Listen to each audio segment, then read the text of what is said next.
Well, just to keep it a little brief, I once heard a pastor on the radio say, you can catch a 300-pound fish with a 10-pound line if you got enough line, enough patience.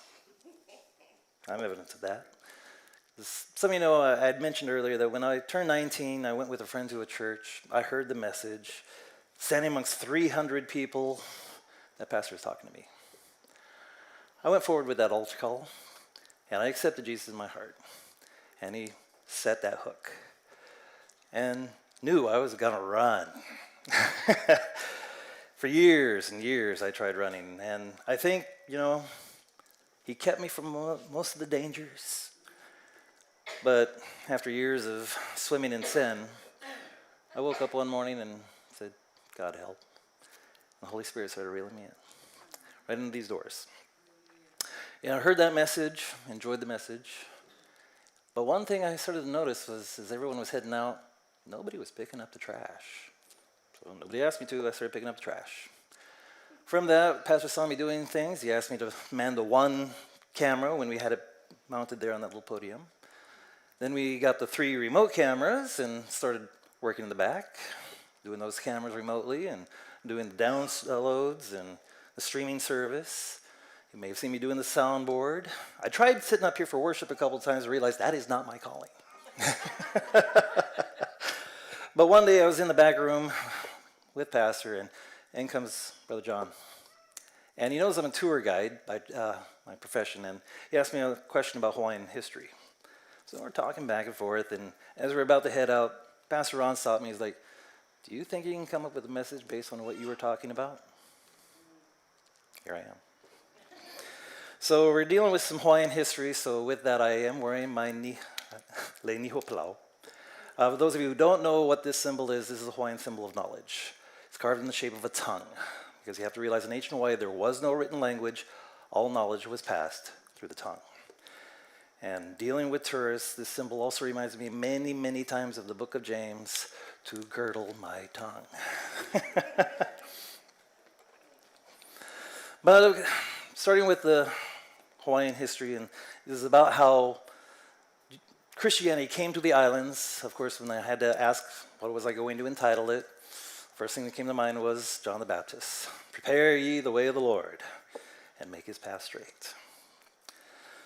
So not only dealing with Christianity coming to the islands, we have to start before they got here. So we're going to have to deal with some of those pagan gods too, so some of you may want to buckle up.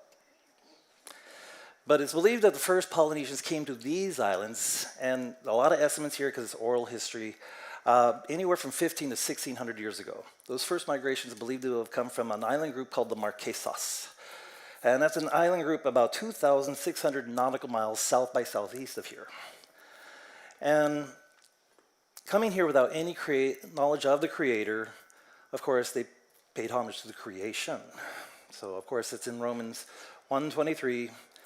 They changed the glory of the incorruptible God into an image made like the corruptible man, to the birds, 4-footed beasts, and creeping things. I have talked with some of my Hawaiian kapuna about this history, and they seem to be in agreement with this about their initial gods. The first 2 being Wakea and Papa. Wakea is Sky Father, whereas Papa was Earth Mother.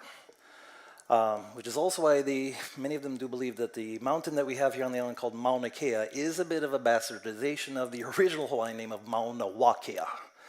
This is where Wakea and Papa meet. Now, they had 3 children.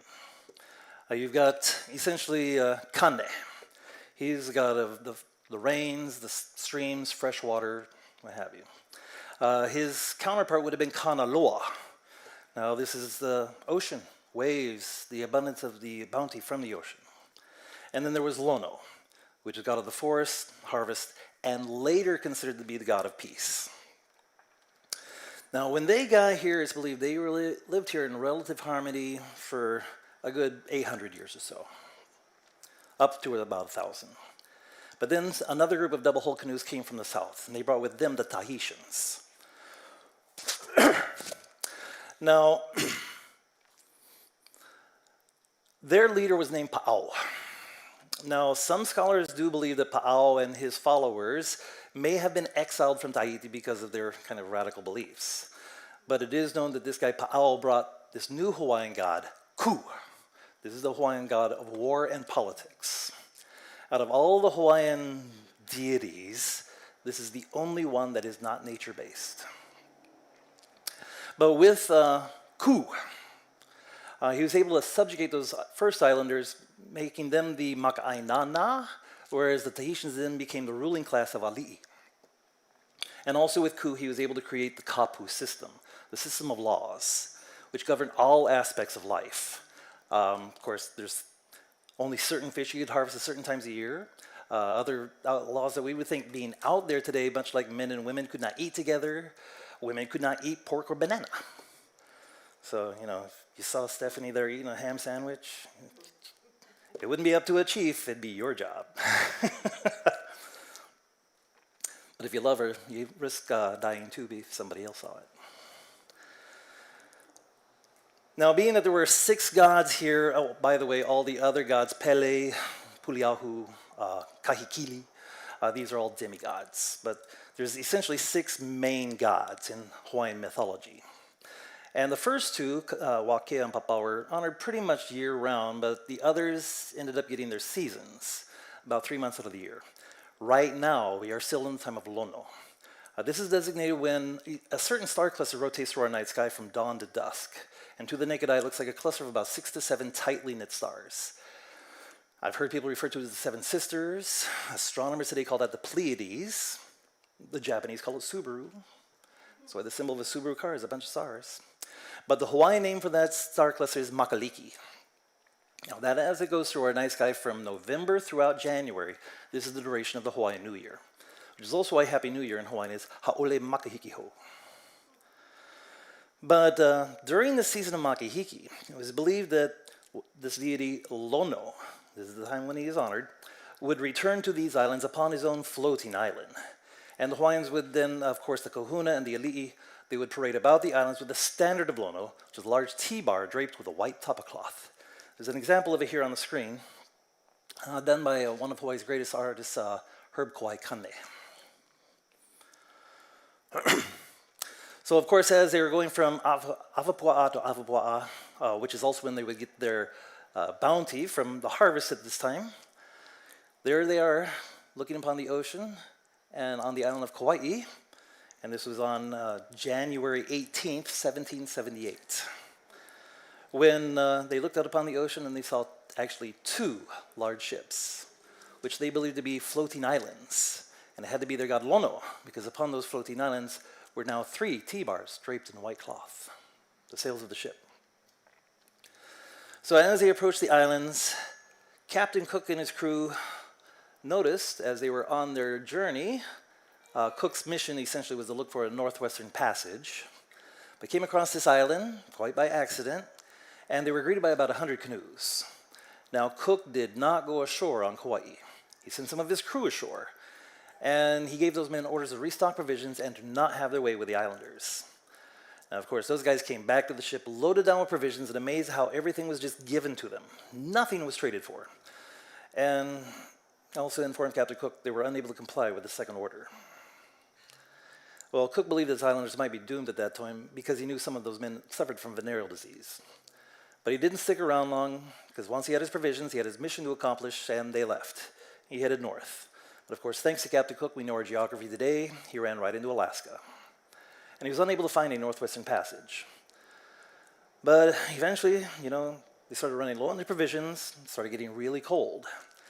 So he figured he'd try again later, but he would simply winter over in what he already named the Sandwich Isle. This was in honor of his benefactor, the Earl of Sandwich.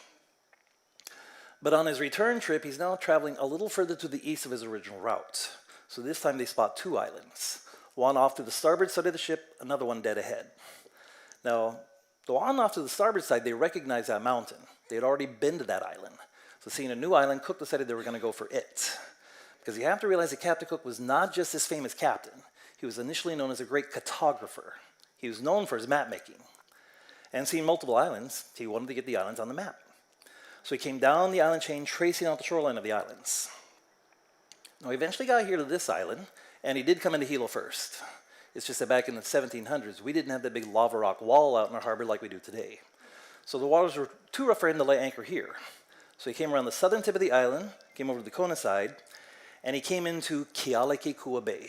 Now on January 17th, 1779, one day of the year when he first arrived.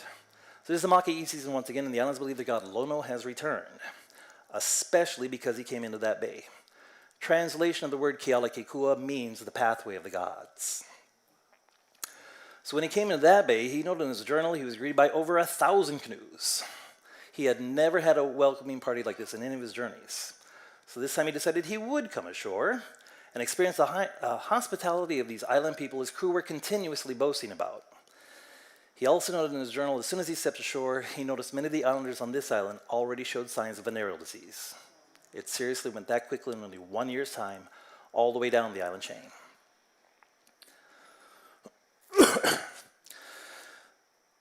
And, where is it?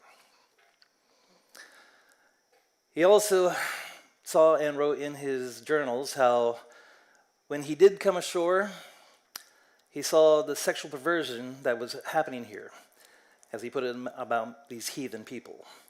So it also takes us back to Romans 1:24 through 27. Wherefore God also gave them up to uncleanness through the lusts of their own hearts, to dishonor their own bodies between themselves, who changed the truth of God into a lie, and worshipped and served the creature more than the Creator, who is blessed before ever. Amen.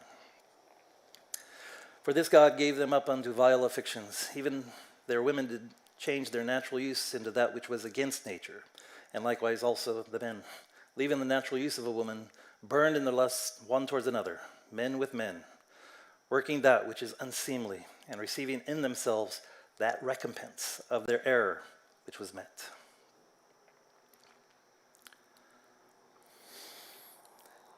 Well, nevertheless, Cook did allow all of his crew to come ashore at this point, because seeing the damage was already done. And he extended his stay here almost a full month. But you have to realize in the month of February, that's when the Maki'i season is over. The time of peace is over. And the next god that was in line to be honored by the Hawaiian people was the Hawaiian god Ku, the Hawaiian war god. So this is the point where the scuffles start happening between Cook's crew and the Hawaiian people. But it's being fueled on primarily because the Hawaiians are also now fascinated with a new material they've never encountered before, something called metal. They were trying to get their hands on knives, boat hooks, even noticed trying to pull nails out of the hull of the ship. So with that, Captain Cook wrote in his journal how he's had enough of these thieving islanders and it was time to leave. Bad timing.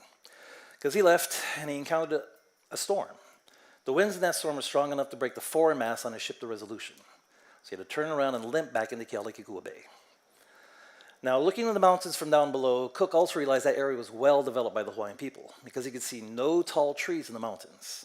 There were now the 1,000 canoes out in the bay. But he had traveling with him a Tahitian that was acting as an interpreter. And he learned through that interpreter there were trees to the north of this island in an area called Kauai. There were trees that were of suitable size to replace the mass of that ship that were also close to the coastline. So he sent his other ship, the Discovery, commanded by Lieutenant Bligh, you know that name, to go and secure a tree. And he stayed on the Resolution in Kealakekua Bay. Now, while repairs were underway, it was on the night of February 13th. In the middle of the night, a couple of Hawaiians swam out to the Resolution, and they helped themselves to one of Captain Cook's smaller launches. They didn't want the little rowboat. They did, however, want every nail and piece of metal holding the thing together. But when Captain Cook woke up the next morning and found that boat was missing, he was furious. So he decided he was going to attempt what he did once in Tahiti. On one voyage in Tahiti, he found that during times of crisis, if you can get your hands on a high chief, you can get pretty much anything you want. He wanted that boat back. Now, it's not believed that he had any true intentions of actually harming that chief, but he was willing to hold him for ransom. So he came ashore with an armed party of Marines, and he tried to convince the high chief of the area that was named Kalaniʻopuʻu to come down to the big boat for a meal. And the chief initially agreed. It's just that when Captain Cook and this chief are now walking down to the shoreline, followed by an armed party of Marines, this chief's wives began chanting a death chant, which got that chief a little more worried as to what was about to happen, and refused to go any further. At this point, Captain Cook tried to push the chief forward. That instantly got all the Hawaiian warriors on their feet, You don't put your hands on the chief like that. Some of those warriors began approaching Cook and his crew with their spears. Now, hoping to disperse those Hawaiian warriors, Cook reached down and grabbed his pistol, and he shot one of them dead. But that turned out to be more like the starting gun. All havoc broke loose at that point. There were several Hawaiians that were shot, a few Marines were stabbed. They did release Kalaniʻōpuʻu, and they jumped in their launch and quickly started rowing back out towards the Resolution, even though Captain Cook hadn't gotten in the boat. Yeah. He did go trying to wade in the water to reach him, but I still find it amazing that this guy who worked his way all the way from the lower ranks of the Royal Navy to becoming his own captain never took the time to learn how to swim. Yeah, he couldn't swim. So Hawaiians found him on the reef, and that's where he was clubbed and stabbed to death. You can call it the first Valentine's Day Massacre, February 14th, 1779. Now, it was shortly after this, one of those Hawaiian warriors that was there, who was the nephew of that chief Kalaniʻōpuʻu, he came to power, and his name was Kamehameha. Now, it was also realized that he was very much interested in Captain Cook's guns. Knowing that if you could attack your enemy from further and further distance away, you have a better chance of winning. And with Hawaii now on the map, that's when suddenly he noticed a lot of ships now coming to the islands. And they had a different flag representing the country of origin. Now, Kamehameha was not only a warrior, he was a bit of a diplomat and a leader. So he created a new flag to represent the Kingdom of Hawaii. Now, since the British had an influence over the islands, he put the Union Jack in the corner. But under the Union Jack, the first three stripes are red, blue, white. That actually represents France. There are 8 stripes in that flag that represent the 8 islands under his control. And he put those 8 stripes in the arrangement of the American flag. With the creation of that flag, Kamehameha was able to sign treaties with Britain, France, and America. And pretty simple in those treaties, he'd be happy to reprovision those ships in exchange for guns. Food for arms is not a new thing, but it's with those arms he was able to conquer all the islands. Now, we got to go back in time a little bit at this point, because before Kamehameha was actually even king of this island, he was just one of the many chiefs fighting over control. And there was a battle between Kamehameha in the area of Ka'u with a chief named Namakea. Now, in this battle, there was a 10-year-old boy who was orphaned. It was said that during this battle, this young kid picked up his younger brother, piggyback, trying to run from the battle, but his younger brother took a spear to the back.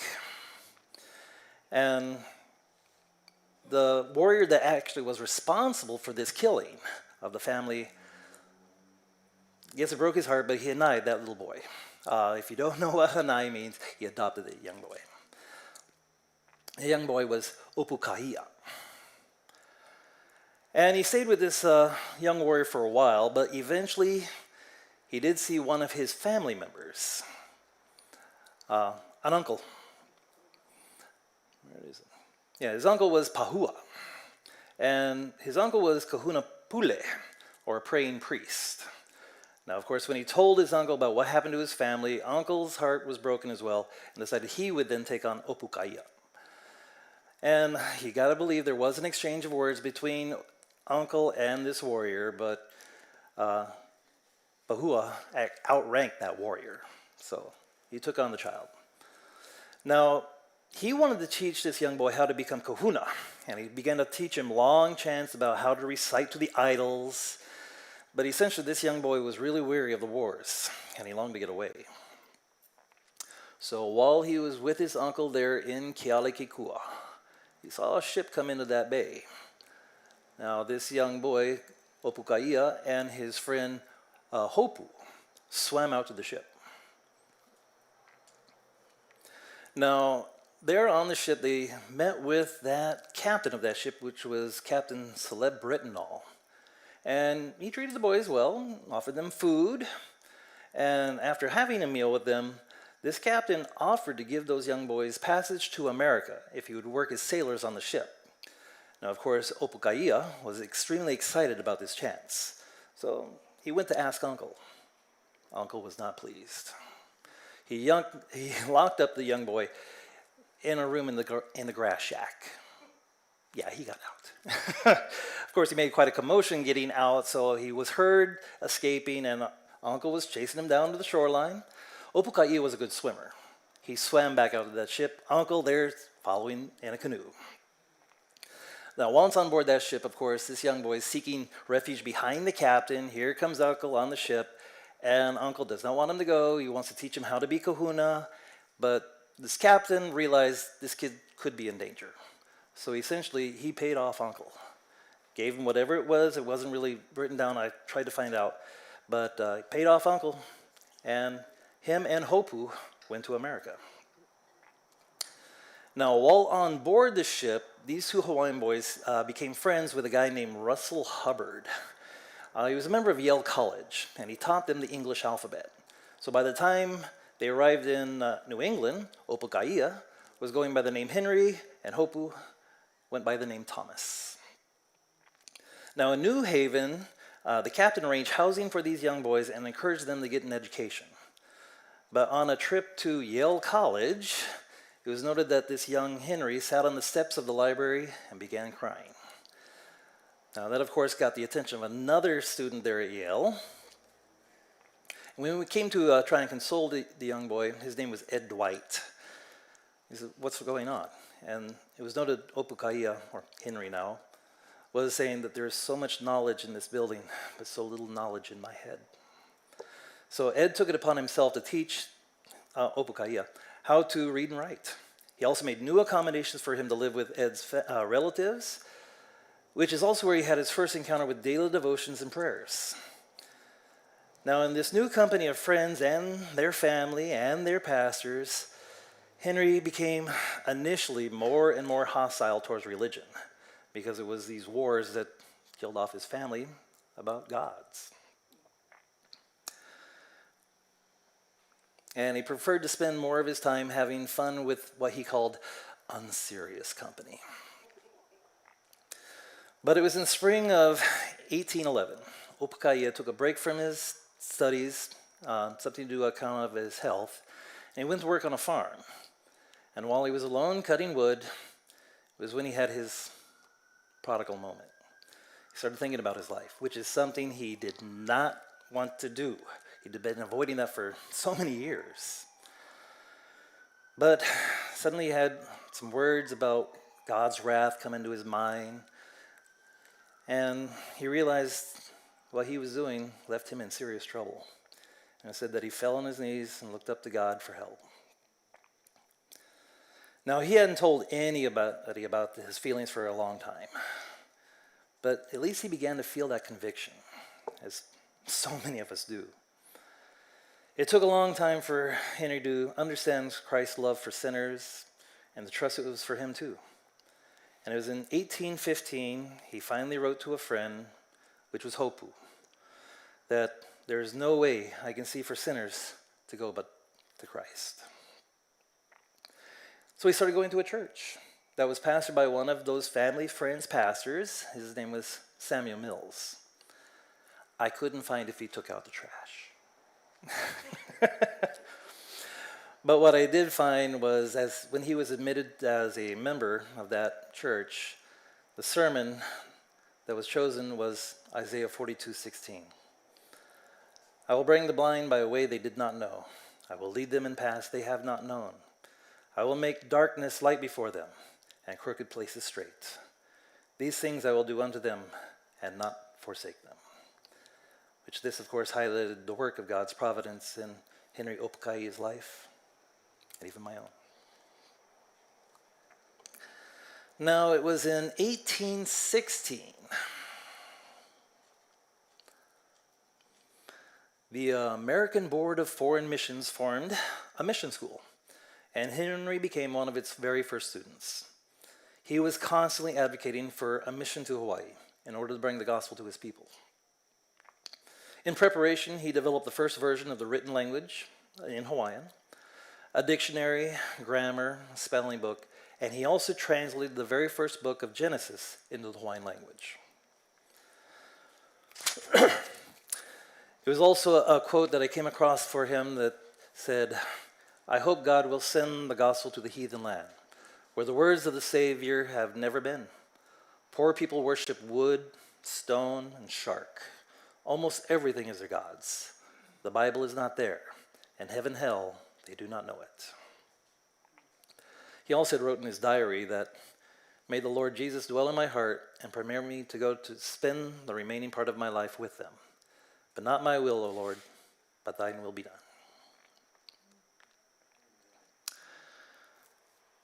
Unfortunately, it was in 1818. Yeah, well, that's when God's will manifested on him that he wasn't expecting. He contracted typhoid fever and died on February 17th of the year of 26. But his life was touched by Christ, and through his life touched others. So on October 23rd, 1819, the first group of missionaries left New England, arriving in Hawaii on April 20th, 1820.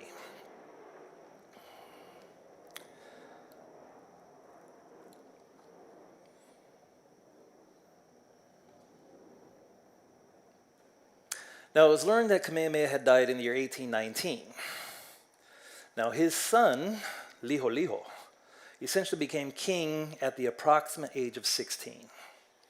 So his mother, Queen Ka'ahumanu, essentially told him, as I was trying to write in here, these are your lands, these are your men, these are your guns, but we will rule together.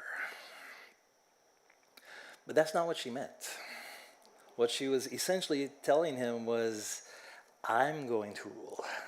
And if you know what's good for you, you're going to stay out of my way. But how was she going to accomplish this? When essentially with the kapu system still in effect, women could not rule.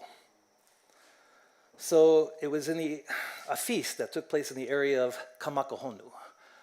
Any of you guys who have been to the Kailua Pier may have seen that little temple mount just off to the side of it. That's Kamakahonu. That translates into the eye of the sea turtle.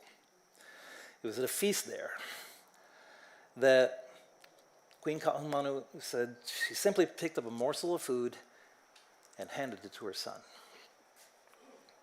That was breaking kapu, because men and women could not eat together. Of course, seeing that, it essentially would have been, again, Liholiho's job to kill Mama. He didn't do it. He didn't even ask the warriors to do it. He was king. So upon seeing that, other Hawaiians started to run for the hills, thinking the wrath of the gods was about to descend upon them. But nothing happened. So in this act of defiance, she was essentially proving that their gods didn't exist and their laws were meaningless. Now understand, there were other Hawaiians that wanted to keep this kapu system because it kept them in power in their areas. Essentially, civil war erupted briefly in the Hawaiian Islands. I say briefly because those other Hawaiians brought spears and knives to a gunfight. Yeah.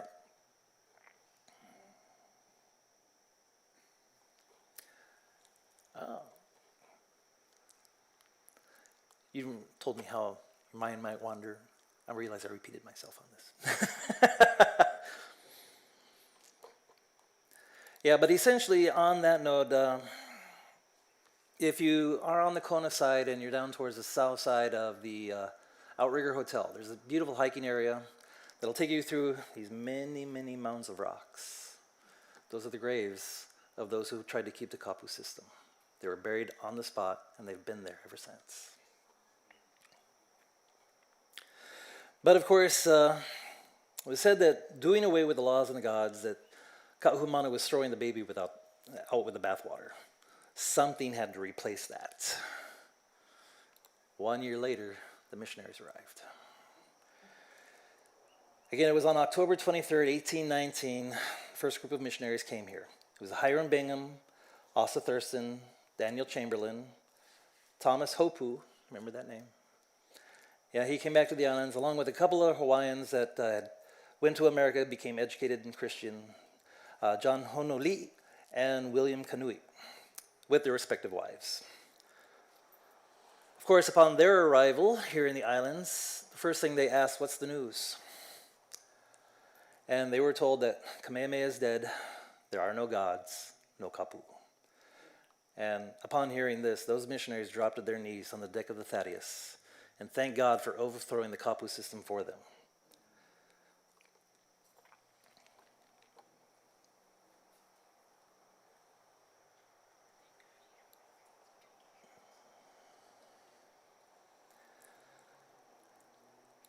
Those missionaries, of course, had to ask permission to stay here in the islands. Once they were given that permission, they began to split up. Some going to Maui, founding Waiола Church there in Lahaina. Obviously a whaler's village and full of corruption and sin, had to be there.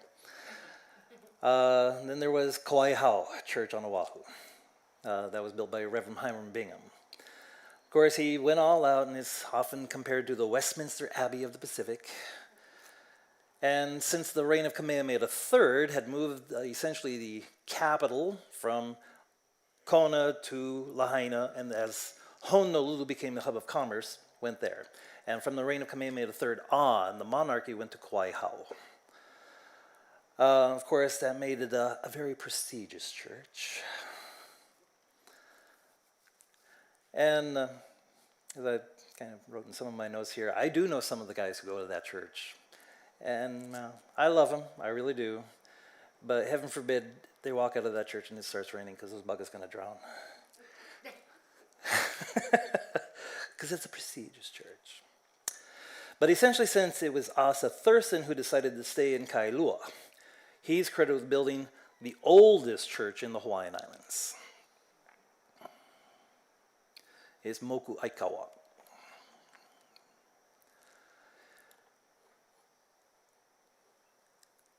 I believe he did have some opposition because his first little grass shack church was burned to the ground, but he built a new one made of lava rock and mortar. Now, of course, it was noted the Hawaiians were first intrigued with the sound of the songs they heard coming out of that building. But they stayed because they found a new technology. It's called palapala, the written word.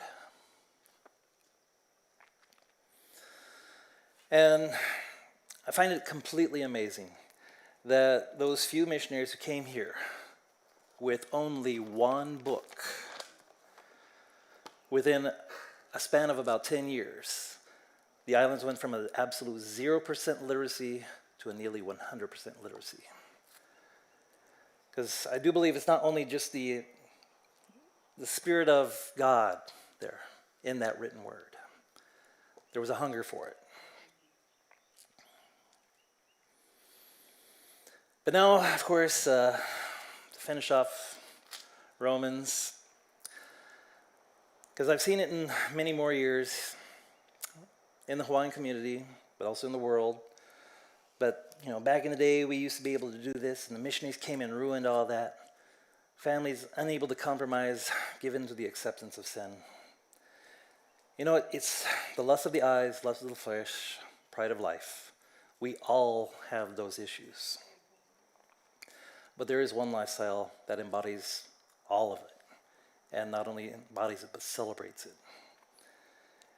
And it's sad that they've also forced so many to agree that it's okay.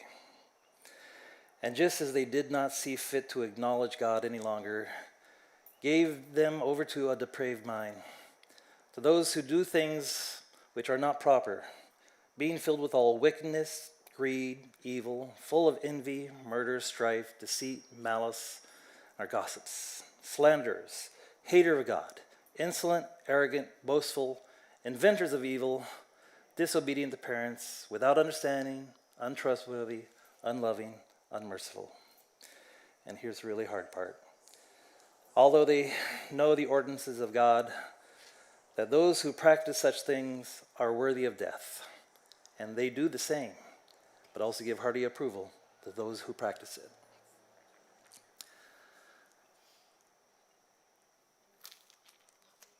Not only just in the one things that I was talking about, but it also came up last Thursday as we had our evening service. I was trying to help one of our other members here understand because I pointed out something that I felt was sin in his life. But he's like, well, don't you watch Star Wars? Yes, I've watched Star Wars. But you have to take into account what are we putting in our minds? You know, some of you may have watched the Taken franchise. I know I've seen a few of them. Liam Neeson, his daughter is kidnapped, and you're gunning for the guy. He's out there, he's killing. You're giving approval to somebody, even though you may have never committed murder. You're cheering for the guy. You're giving acceptance to those who do. So we have to be careful what we put in our minds and what we are accepting.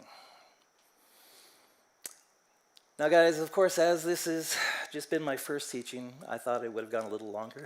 But I am going to have to close it here because I may just start ranting. So, may I ask that the Lord bless you, may He keep you, may the light of His holy face shine upon you and give you peace. In Jesus' precious name, I pray this. Amen.